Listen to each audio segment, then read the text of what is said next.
So guys, I'm going to quickly show you or quickly talk about, before going into the Slingshot, how I affixed this since I'm using a little bit of an untraditional method.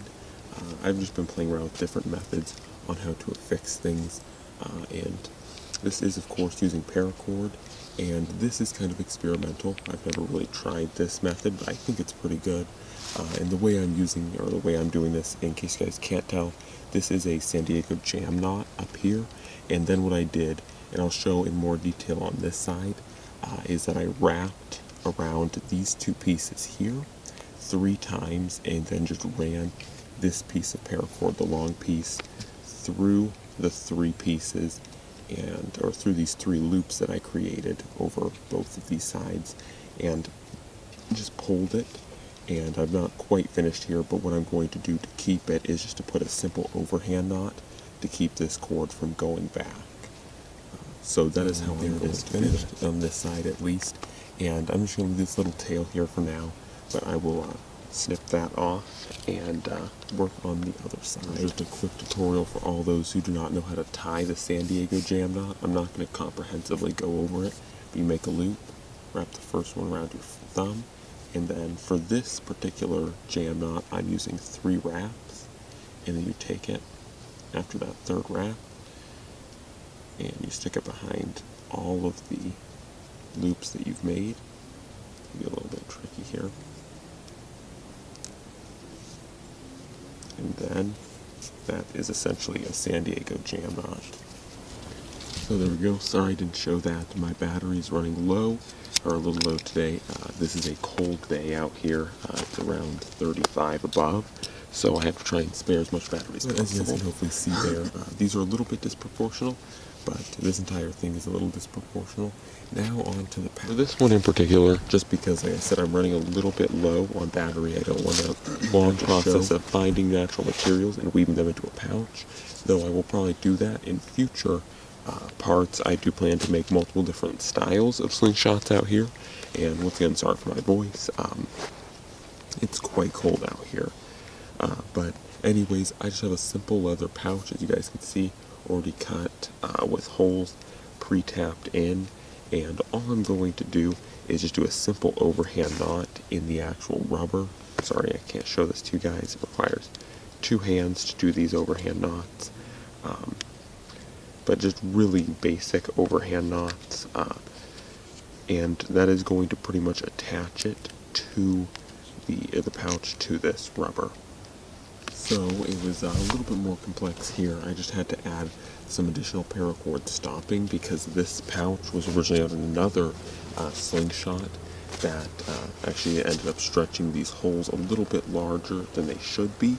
So I had to actually put some paracord. But other than that, it now works. So now all it really needs is just refinement, and that is the next step.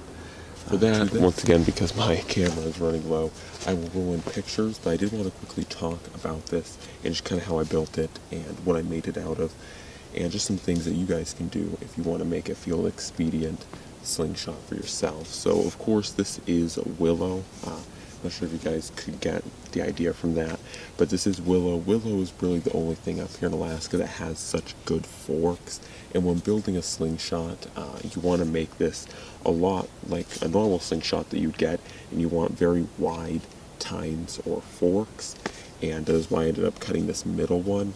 This kind of actually worked out pretty well. Generally, I don't like having a middle one, but because it flares out, it actually makes it a really nice handle, especially once it's trimmed. It actually makes it quite a comfortable handle because it actually flares out right here. So at least for me, that actually ended up working out quite nicely. It makes a really nice handle. But other than that, like I said, you do want generally very wide forks, as wide as you can possibly get, and the lower, the better. These could still be a little lower, but I didn't want to run into any conflicts with this kind of piece right here, and I'll trim this down, but I do have to keep in mind that this can end that. To get sling material, you can, of course, always get TheraBands. You can always get this surgical tubing like this. If you're in a more true survival situation, in at least semi-urban, bicycle inner tube cut the long way makes a very nice replacement for TheraBands.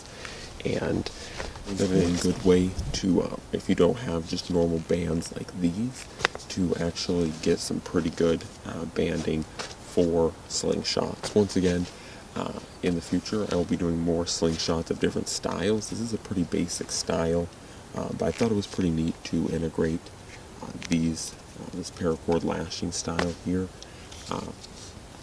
And overall, that's pretty much it. Hopefully you guys enjoyed that build, and hopefully you guys enjoyed the finished up version. I'm going to work on this a little bit, like I said, take some pictures of it.